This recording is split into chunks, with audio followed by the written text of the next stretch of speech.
Very few things in the world can carry the mystery that the word perfume carries. It is not just a scent. It is power. It is seduction.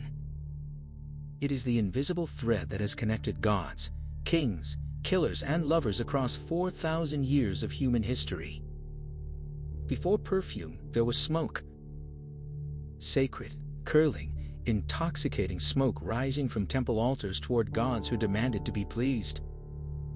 And the humans who learned to control that smoke, who learned to capture, concentrate, and weaponize scent, discovered something terrifying. The right smell could make a person do almost anything. Empires were built on it. Wars were fought over the ingredients that made it.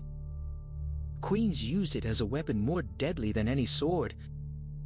And one small bottle containing nothing but a few milliliters of liquid would one day become the most recognized object in the history of human desire. In this journey, we will do something special by using advanced artificial intelligence techniques. We have transformed old historical engravings and paintings into vivid, lifelike scenes. This way, you won't just listen to history, you will witness it in its closest possible form. This is the story of perfume. 4,000 years of seduction, power, and mystery, all captured in a single trembling drop. Our story begins not in a perfume shop, not in a laboratory, not in the gleaming ateliers of Paris. It begins in smoke. It is approximately 2000 BC, and in the great temple complexes of Mesopotamia, the cities of Ur, Babylon, and Nineveh, priests are burning something extraordinary. Cedarwood, myrrh, frankincense, pine resin. These are not burned for warmth. They are burned for the gods. The ancient Mesopotamians believed that the divine beings who controlled their world, who sent rain or drought, victory or plague, could be appeased, persuaded, even seduced by the right smell. The word perfume itself tells this story. It comes from the Latin perfumum, meaning through smoke. Perfume was not worn on skin in those days. It was offered to the heavens. And in the temples of ancient Egypt, those vast sandstone monuments to divine power, the ritual of scent became an obsession. Egyptian priests prepared sacred incense blends called kaifu, complex mixtures of up to 16 ingredients, including honey, wine, raisins, myrrh, and juniper, that were burned in temple sanctuaries at sunset every single day. Kaifi was not simply incense. Egyptian texts describe it as a substance that lulls one to sleep, brightens dreams, and calms anxieties. The world's first aromatherapy practiced in the shadow of the pyramids 4,000 years ago. But it was the Egyptians who also first understood something more dangerous about scent. Something that would change history. They discovered that fragrance could be applied to the body, and that a human body carrying the right scent was a body transformed. The Egyptians pressed flowers, resins, and spices into animal fats, creating the world's first solid perfumes. They soaked fragrant woods in oil. They rubbed these preparations on their skin, their hair, their clothing. And here in the hot, perfumed air of ancient Egypt, the transformation begins. Perfume stops being a gift to the gods. It becomes a weapon for the living. And no one in history would use it more ruthlessly than a queen. Her name was Cleopatra VII Philopator. And she understood something that generals, philosophers, and emperors had missed. The most powerful sense is not sight. It is smell. Cleopatra was not simply a ruler. She was a political genius who operated in a world where Egypt's survival depended on her ability to charm, manipulate, and dominate the most powerful men on earth. And she used perfume as her primary weapon. Ancient sources describe Cleopatra's famous meeting with Mark Antony in 41 BC with astonishing detail. She sailed to meet him on a golden barge on the river Cydnus, in what is now Turkey. The sails of the barge, according to the historian Plutarch, were soaked in perfume. The oars were made of silver and kept rhythm to the music of flutes and pipes. And the air around the barge for miles in every direction was saturated with the most intoxicating fragrance anyone had ever encountered. Mark Antony, a battle-hardened Roman general, a man who had fought alongside Julius Caesar, stood on the riverbank and smelled her arrival before he ever saw her face.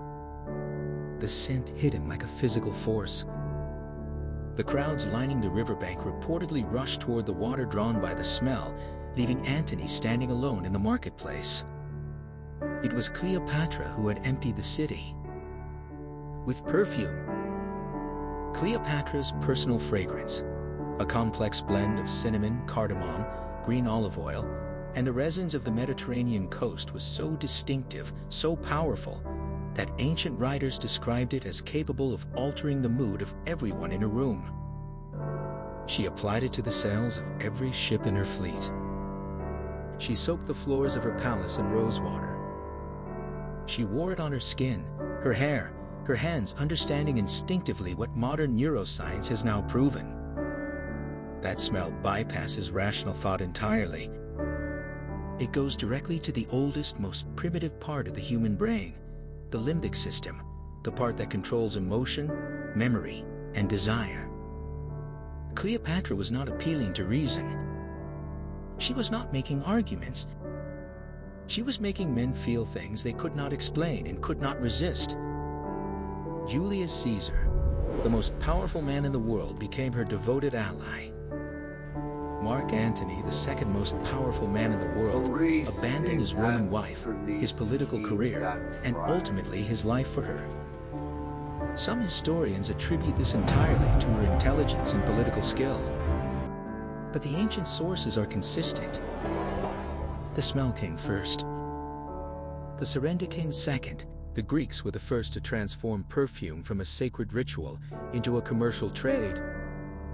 In the markets of Athens and Corinth, perfume sellers called myropoles operated dedicated shops where citizens could purchase perfumed oils imported from across the known world. Egyptian kaifi, Persian rose oil, Syrian balsam, Arabian frankincense. The philosopher Socrates famously distrusted perfume. He believed it blurred the boundary between free men and slaves, who also wore it. His student Plato disagreed, writing admiringly of perfume banquets where the air itself seemed to be made of flowers. But it was Rome that turned perfume from an obsession into an empire. At the height of the Roman Empire, perfume was everywhere.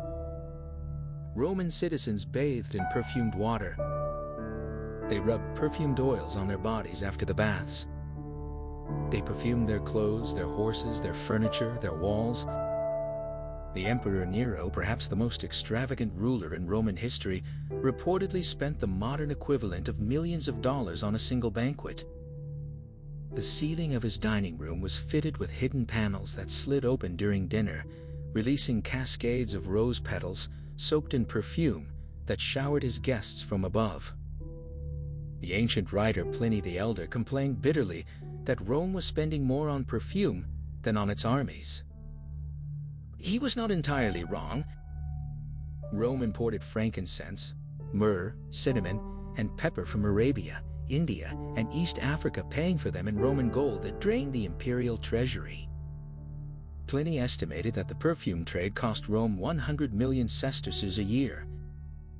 A staggering sum. But Rome paid it. Because perfume was not a luxury. In Rome, as in Egypt before it, perfume was power. It announced your status before you entered a room. It lingered after you left. And when the Roman Empire finally fell, when the barbarian armies broke through the walls and the eternal city burned, the perfume trade did not die with it. It simply moved east. In the libraries and laboratories of the Islamic Golden Age in Baghdad, in Cordoba, in Samarkand, the greatest scientific minds of the medieval world were doing something Rome had never managed. They were understanding perfume. Not just creating it, not just trading it, understanding it. And the man at the center of this revolution was a Persian physician, philosopher, and polymath named Ibn Sina, known in the West as Avicenna. Ibn Sina was perhaps the greatest scientist of the medieval world. He wrote over 400 works on medicine, philosophy, astronomy, and alchemy. And among his most consequential discoveries was the perfection of a technique that would transform perfume forever. Steam distillation. By passing steam through plant materials, rose petals, lavender, jasmine, Ibn Sina found that the steam could carry the volatile aromatic molecules of the plant with it. When that steam was then cooled and condensed, it separated into two layers: pure water infused with the scent of the plant, and on top of that water, floating in a thin concentrated film, the pure aromatic essence of the flower. Essential oil. For the first time in human history, the soul of a flower could be extracted, concentrated, and preserved. Rosewater, produced in vast quantities in the Persian city of Shiraz, became one of the most valuable trade commodities in the medieval world. Arab merchants carried it across the Silk Road through India into China and eventually into Europe. Ibn Sina's distillation technique also enabled something else: alcohol-based perfume. By dissolving essential oils in alcohol rather than animal fat or olive oil, perfumers discovered that the scent became lighter, more volatile, and far longer lasting on skin. The modern perfume, the liquid in a bottle that you spray on your wrist today, was born in an Islamic laboratory in the 10th century AD. In the autumn of 1347, 12 ships docked in the Sicilian port of Messina. The sailors aboard were dead or dying. Their bodies were covered in black, pus-filled boils. Blood poured from their noses, their mouths, their ears. Port authorities ordered the ships out of the harbor immediately. But it was already too late. The Black Death had arrived in Europe. Over the next 5 years, the bubonic plague would kill between 30 and 60% of Europe's entire population. Somewhere between 25 and 50 million people dead. In a world that had no understanding of bacteria, no antibiotics, no concept of germ theory, people turned to the one thing they believed could protect them: smell. Medieval physicians believed that plague was caused by miasma, bad air, corrupted air, air that smelled of death and rot. And their solution, logical within their understanding, was to fight bad air with good air. With perfume. The plague doctors who walked through infected cities, those terrifying figures in long black robes and beaked masks, were not wearing those masks as simple face coverings. The beaks were filled with aromatic herbs and dried flowers: lavender, rosemary, cloves, camphor, rose petals. The doctors believed that breathing through these perfumed beaks would filter out the miasma and protect them from the disease. They were wrong about the mechanism. But they were accidentally right about the effect, because many of the aromatic compounds they used, including thyme oil and clove extract, are genuine antimicrobial agents. The perfume was not stopping the miasma. It was killing bacteria. Wealthy Europeans carried small pomanders, perforated metal balls filled with aromatic spices, and held them to their noses when walking through city streets. People burned aromatic woods in their homes constantly. Rosemary was strewn on floors and burned in fireplaces. In a world where death walked every street wearing a black cloak, perfume became the most desperate kind of hope. And out of this terror, out of Europe's most catastrophic century, came a new understanding of what perfume could do. Not just seduce, not just signal status, protect. The Renaissance brought Europe back to life. And it brought perfume back to the center of political power. In 1533, a 14-year-old Florentine girl named Catherine de' Medici left Italy to marry the heir to the French throne. She brought with her something more valuable than her dowry. She brought her personal perfumer, a man named René Le Florentin, and the secret perfume formulas of the Medici family. Catherine de' Medici would become one of the most powerful and most feared women in French history. She ruled as regent for her sons during the Wars of Religion, one of the bloodiest periods in French history. She survived assassination attempts, religious wars, and palace coups. And throughout all of it, she used perfume not just as a luxury but as a political instrument. Her private laboratory in the Chateau Blois, connected to her apartments by a secret staircase, was used not only for creating perfumes, but according to persistent historical accounts for creating poisons. Perfume gloves that could kill the wearer. Scented letters that delivered toxic compounds to those who opened them. Whether these stories are entirely true or embellished by her enemies, they tell us something important. By the 16th century, perfume and power had become so intertwined that people genuinely believed a skilled perfumer could rule through scent alone. Meanwhile, in the courts of France and England, perfume was becoming the defining marker of aristocratic status.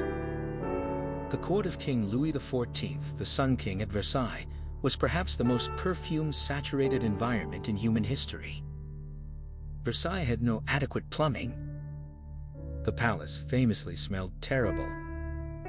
And so Louis XIV ordered that every room, every corridor, every piece of furniture be doused in fresh flowers and perfume every single day. He changed his personal fragrance daily. His court followed his lead with competitive obsession.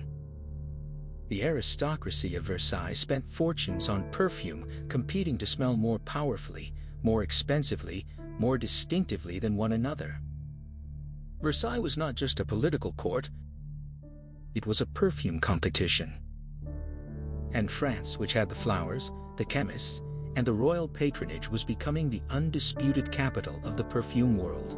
In the hills above the French Riviera, in a small city called Grasse, something extraordinary was happening. Grasse had been a center of leather tanning since the Middle Ages, producing gloves, boots, and belts for the aristocracy of Europe. But tanned leather smelled terrible, and the aristocracy demanded perfume gloves. So the tanners of Grasse began growing flowers: rose, jasmine, lavender, orange blossom, tuberose.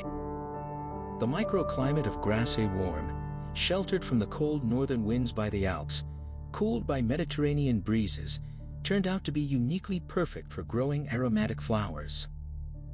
The jasmine of Grasse was and still is considered the finest in the world. Its scent more complex, more intense, more layered than jasmine grown anywhere else on earth. By the 18th century, Grasse had stopped being a leather town. It had become the perfume capital of the world. And its most important client was the court of Versailles. Jean-Louis Fargem, the personal perfumer to Marie Antoinette, sourced his most precious ingredients from Grasse. He created bespoke fragrances for the Queen of France, each one a complex composition designed to reflect her mood, her season, her political position. Marie Antoinette was so devoted to perfume that she reportedly wore it constantly, even on the morning of her execution. As she climbed the steps of the guillotine in October 1793, witnesses noted that she smelled of roses. Her perfumer Fargem, devastated, survived the revolution by making cheaper perfumes for the revolutionary masses. The monarchy was dead, but the perfume survived. The 19th century changed everything. For 4,000 years, perfume had been limited by nature. You could only smell what grew in the ground. Rose, jasmine, sandalwood, frankincense, these were the building blocks, and they were expensive, rare, and dependent on harvests, seasons, and trade routes. Then chemistry arrived. In 1868, a British chemist named William Henry Perkins synthesized coumarin, the sweet, hay-like scent of freshly cut grass from coal tar. It was the first synthetic aromatic compound ever created, and it opened a door that would never close. Suddenly, perfumers were not limited by what grew on Earth.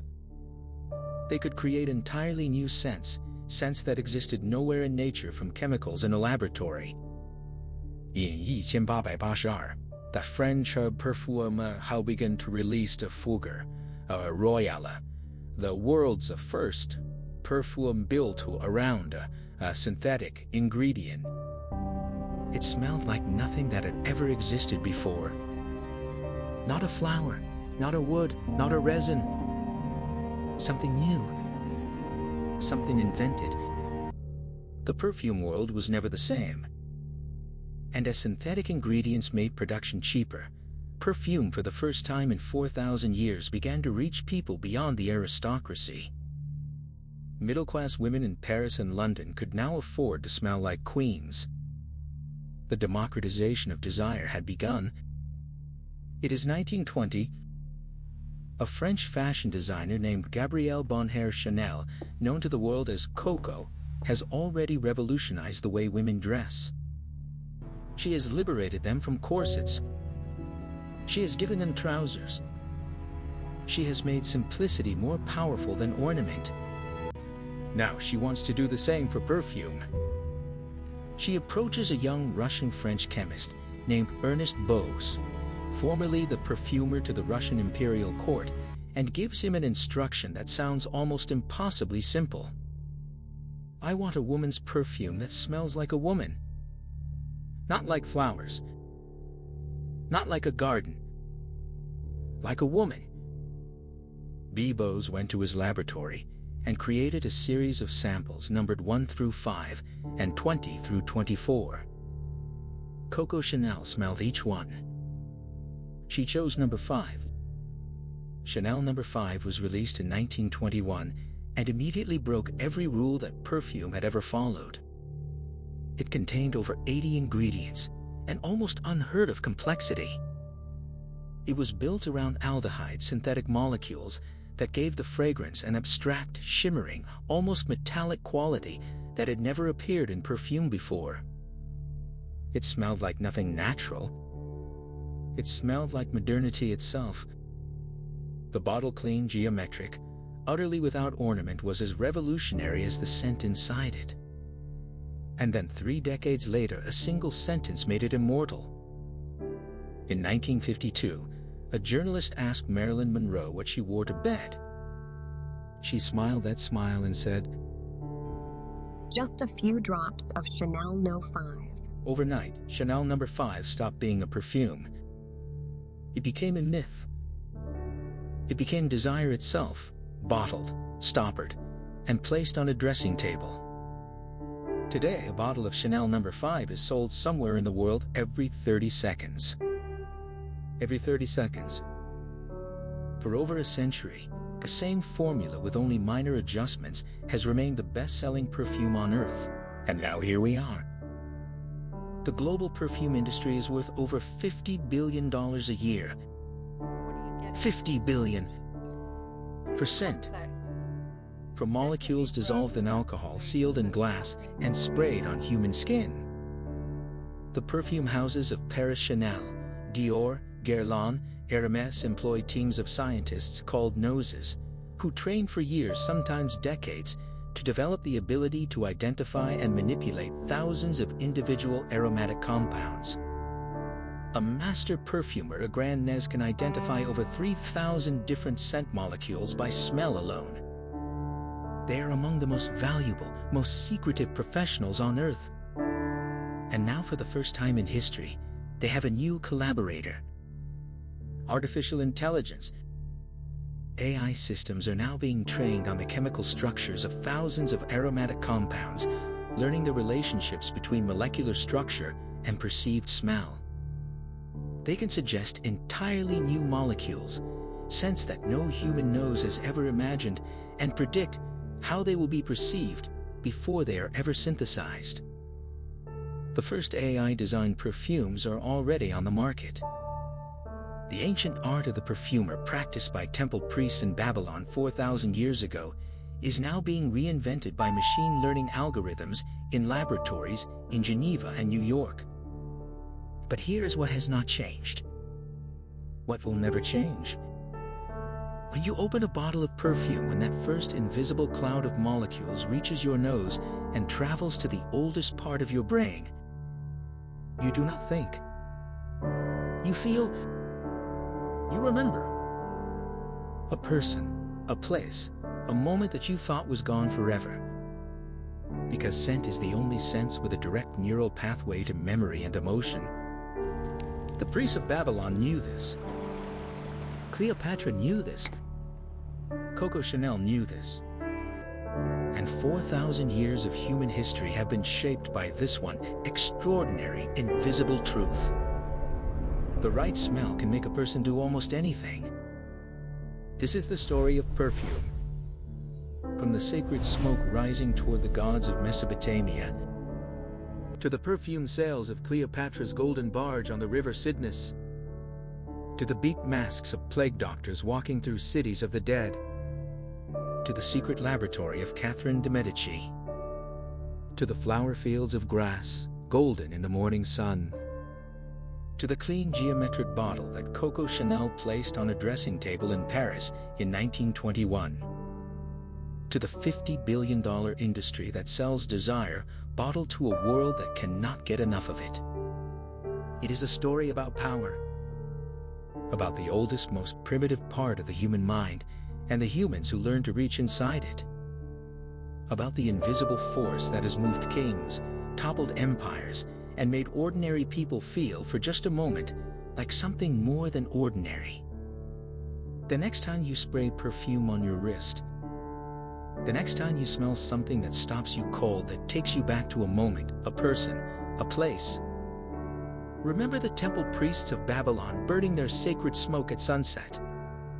Remember Cleopatra, soaking her sails in the most intoxicating fragrance the ancient world had ever known. Remember Ernest Bose standing in his laboratory with a row of numbered vials, watching Coco Chanel raise number 5 to her nose. Remember that what you hold in your hand is not just a bottle. It is 4,000 years of human obsession, sealed in glass. See you in the past.